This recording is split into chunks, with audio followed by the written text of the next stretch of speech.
முழுக்க அவர் பிரச்சாரம் எல்லாம் வந்து உதயநிதி பக்கம் போயிட்டு இருந்தார். யார் அவர் அட்டாக் பண்ணணும்? யார் அட்டாக் பண்ணணும்? ஸ்டாலின் அட்டாக் பண்ணணும். ஆனால் அவர் உதயநிதி கிட்ட போய் கோலி விளையாடிட்டு இருந்தார். உண்மைதான். அவர் போட்டோவை காட்டுறதும் இது யாரும் இது அவர் வந்து போட்டோவை காட்டு காமெடி பண்ணுறதும், அதுக்கு இவர் பதிலடி கொடுக்கறதும், வந்து பால் டாயில் அது இதுன்னு சொல்லி பேசுறதும் அப்படி தான் இருந்ததே தவிர, ஒரு ஒரு என்ன சொல்ற ஒரு எதிர்க்கட்சி தலைவர் அவருடைய கௌரவத்தை வந்து பாதுகாக்கிற வகையில் இருந்த ஒரு பிரச்சாரமே இல்லை.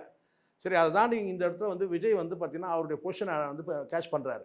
என்னன்னு கேட்டிங்கன்னா, எனக்கு டிஎம்கே தான் எதிரி அப்படின்னு சொல்லும்போது இவருடைய பொசிஷனை அவர் வந்து கேட்ச் பண்ணுறாரு. இவர் என்ன நினச்சாருன்னா, ஓ டிஎம்கே தான் அவர் அட்டாக் பண்ணுறாருன்னு நினச்சிட்டாரு. அவர் டிஎம்கே அட்டாக் பண்ணுறாரு. ஆனால் அது யாருடைய பொசிஷன்லேருந்து அட்டாக் பண்ணுறாரு? எதிர்க்கட்சின்ற இடத்துலேருந்து அட்டாக் பண்ணுறாரு. யாரை வந்து பார்த்தீங்கன்னா ஸ்டாலினை வந்து அட்டாக் பண்ணுறாரு. இவர் அப்போ என்ன செய்யறாருன்னா மிக்சர் சாப்பிட்டு இருந்தார். இதுதான் உண்மை. இவர் என்ன செஞ்சிருக்கணும்?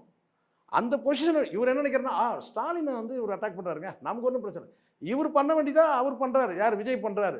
அது குறைவாக பண்ணார். அதான் பிரச்சனையாங்க. குறைவாக பண்ணார். குறைவாக பண்ணார்னா எப்படி பண்ணிடுறேன்னு சொல்கிறதுனா வந்து பேசின வார்த்தையெல்லாம் சரிதான். ஸ்டாலின் சாரா விஜயான்னு சொல்லி சொன்னார் இல்லையா? அதை வந்து நான் கேட்டிங்கன்னா அதிகமான இடங்கள்ல சொல்லலை. அதிகமான இடங்களில் பிரச்சாரம் பண்ணணும்னு சொல்ல முடியும். அப்போ அதிகமான இடங்களில் பிரச்சாரம் பண்ணல. நீங்கள் 234 தொகுதியில் 34 தொகுதியில் கால வைக்கல. அப்போ தமிழ்நாடு முழுவதும் நீங்கள் அதை கொண்டு போயிருந்தீங்கன்னா, அந்த ட்ரெண்டை கொண்டு போயிருந்தீங்கன்னா இன்னும் சேதாரமாக இருக்கும் ஏடிஎம்கே.